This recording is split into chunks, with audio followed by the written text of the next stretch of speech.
Warning. I chain smoke and I say fuck a lot. But I accept myself for the way I am. I accept you too. Viewer discretion advised. I don't know. I mean, how old are you? I'm 12, turning 13, April 3rd. Yay! Yay! Teenager! How old is your sister? She's 16. Does she date yet? No. She she likes guys, but my dad says she can't date till she's 35. I like your dad. You probably get along. I would get along. Yeah. I have a 14-year-old. Now, yeah. What are you gonna let her date? I'm just gonna have your dad come live with us. Oh. You started out the same way I did. I understand that you started out at like the Laugh Factory. Yeah. Are you a stand-up comedian? Yeah. Well, my dad saw like an article that kids could do a comedy camp at the Laugh Factory. Right. So it was like for 6 weeks or something. Like Arsenio Hall came on and he would like critique your act. Right. And Richard Pryor came on. Wow. So that was really cool. He was so neat. I just sucked 3 young white girl pussies. You don't like young girls? Say you don't like young girls on television. Smile if I don't like young girls. No, I like young girls. Yeah, I fuck them. It was so cool. I was like, wow, it was so neat to meet him, And then there was like a graduation night, and that's where the producers of the show, like Brian Robbins and Dan Schneider, came on the show, and they saw me there. So And that was cool. it? You just got discovered right off of the comedy camp? Yeah. So Amanda Bynes got her start at a comedy boot camp. Well, then I found this article. Groomed to be all that. At Disney and Nick, youngsters carefully scouted and prepped for stardom. They even take classes how to deal with fans. June 23rd, 2002. I'm not going to read it all, but I'll leave a link. Basically, I just wanted to get to this point. The new cast started with a 2-week comedy boot camp that Schneider held with help of a team that included the show's dialogue coach, Brian Peck. Lisa has tremendous enthusiasm. She's natural, said Peck, who is also an actor and voiceover artist. I've already mentioned Brian Peck before. Suddenly, this makes a little more sense. Pickle Boy likes to hurt and tease pickles.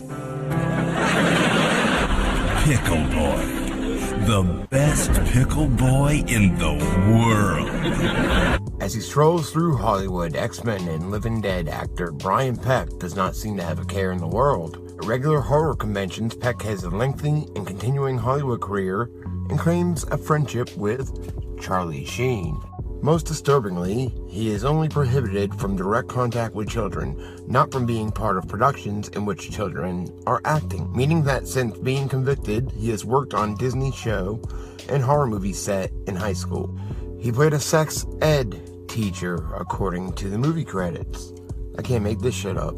Peck was convicted in 2004 of a lewd act against a child and oral copulation of a person under 16. He was originally charged with 11 counts, including lewd act upon a child, sodomy of a person under 16, attempted sodomy of a person under 16, sexual penetration by foreign object, 4 counts of oral copulation of a person under 16, oral copulation by anesthesia or controlled substance, sending harmful matter, using a minor for a sex act.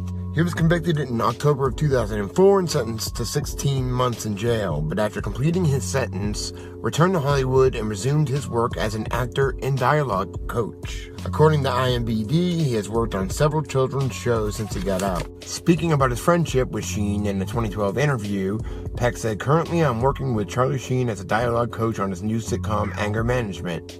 We are having a blast and I adore Charlie." And on a side note, he also worked on X-Men and X-Men 2 with director Bryan Singer, himself the subject of a sexual lawsuit which was dropped, but it's another story. Brian Peck's actual sex offender conviction of a child actor was related to a show which was on Nickelodeon. Amanda Bynes keeps her underwear in the freezer. Alright, this is insane. I don't keep my underwear in the freezer. What girl does? Okay, who is this guy? Hello? Now you know, Amanda Bynes. They know nothing. Nothing at all. It's okay to be dumb, Amanda. Dan Schneider. Bring all my bitches back. I need all my bitches, the new shit you put out is whack. Dan Schneider is a former actor and producer at Nickelodeon. Dan Schneider!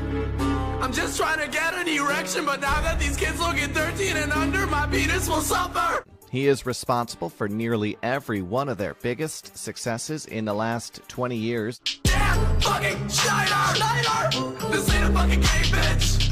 I wanna watch a sitcom with my hand on my dick! Schneider has also been the subject of some very disturbing and consistent rumors for years. Lizzie McGuire is tight, but I bet Zoe's tighter.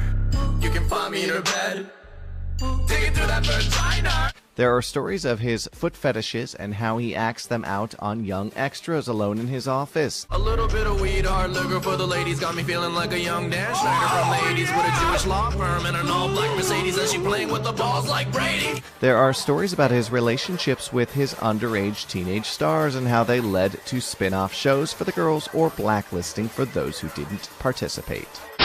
Shake my foot! Shake it! I can't get it up that high! Hello! What's up? Woo! Psychowitz! Hey! Psychowitz's belly button! 4-H club! Ow! This video goes out to one Daniel Radcliffe Schneider. If I hear another story of you taking advantage of another teenage girl, I will fly to Nick Studios myself and give you a beatdown personally. Ariana Grande was actually a girlfriend of mine in the past, and she told me all about you, Danny boy. She told me how you sold Miranda Cosgrove into slavery and how you cauterized the Star of David onto the forehead of babies. I want you to read the second one. This is when she was underage. She was 15. On Facebook, right. Read that. Who wants to see Jeanette McCurdy's toes? I've got plenty of pics to go around if you tune into the new iCarly episode. I'm terrified, Jeanette McCurdy! You're terrified! You're terrified! I just pushed Jeanette McCurdy on the floor!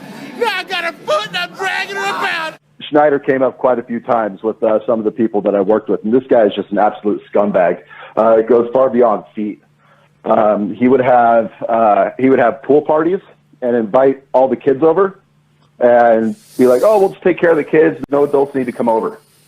Whoa. So he was having pool parties with these kids that were on the shows without any kind of adult supervision going on. Whoa. Wow, that's fucking weird, dude. Now we're cooking with gas. This is getting fucking weirder with this guy. Also, a friend, one of my friends that used to work on a couple of the shows that he did. I mean, this goes back to the early '90s. This is back from like the all I believe the show was called like All That and Keenan and Kel and all that. It was shows from way back then. Yeah, that was fucking shows we watched. Yeah, when we were children. Yeah.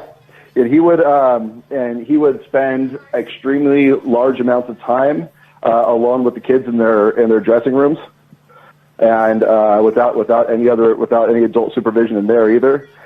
He would get mad if you went and if the talent wrangler, the person who would usually handle all the talent, make sure they were on set when they needed to be. If they were going and whichever actor or actress needed to be on set, if they went to go get him and he was in the middle of talking to him, he would just berate the poor PA that was just trying to do their job for interrupting them. What? He was just he's just a sick dude, and people have known about this in the industry for a long time. This isn't anything that's new to people within there, and it's not anything new to Nickelodeon either. I don't know why Nickelodeon continues to put up with this guy. So I wonder what happened to Amanda Bynes. In the latest string of her completely ridiculous tweets, Amanda accuses her father of sexual assault. One reads, "He called me ugly as a child and then asked me if I wanted to have sex with him, and I did not know how to respond, and I said no." She goes on further and further, saying her dad fondled himself in front of her so many times that she started recording him on her phone in hopes of catching him. She says her mom knows that he did it, and now she wants a restraining order.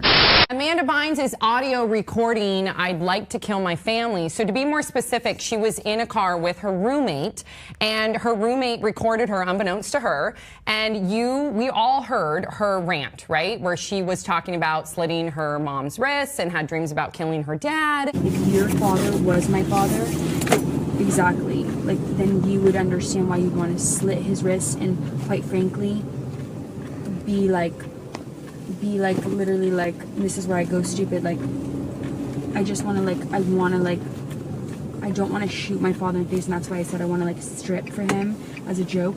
I want to literally like lead him into a ditch, and I haven't decided how I'd want to murder him, because now I have this like war wound on my face, and I don't believe in murder, because I know that that is like unfortunate, but it's not because it's like my father, because I look at him as like a murderer person.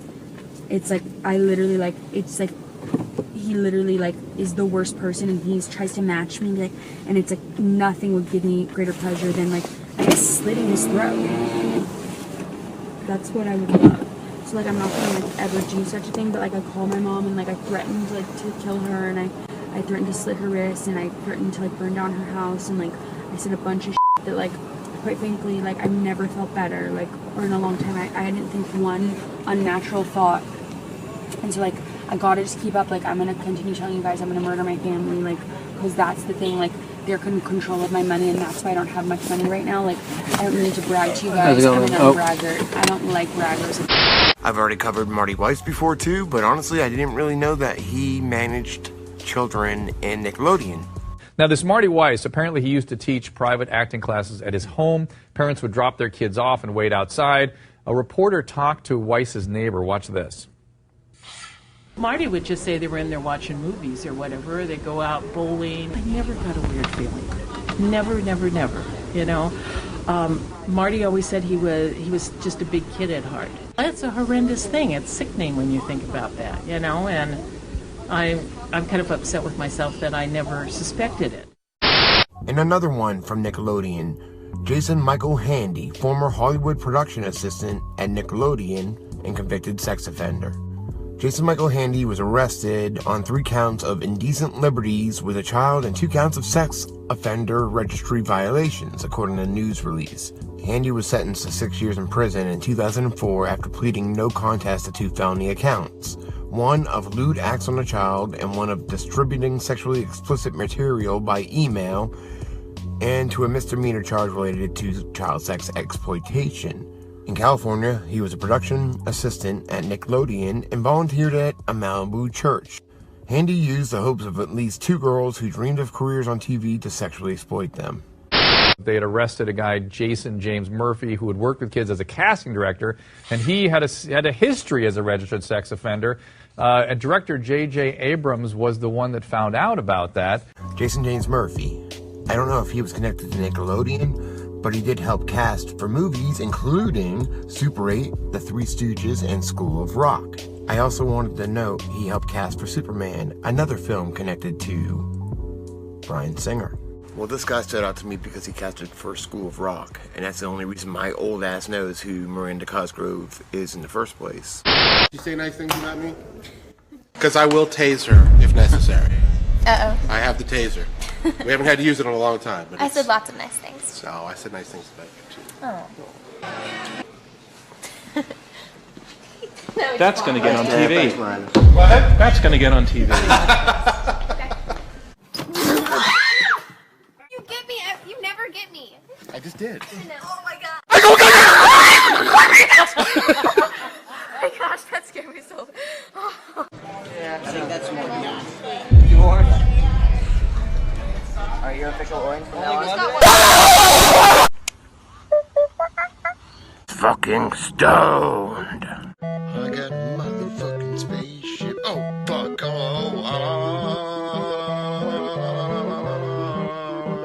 cool. I got it.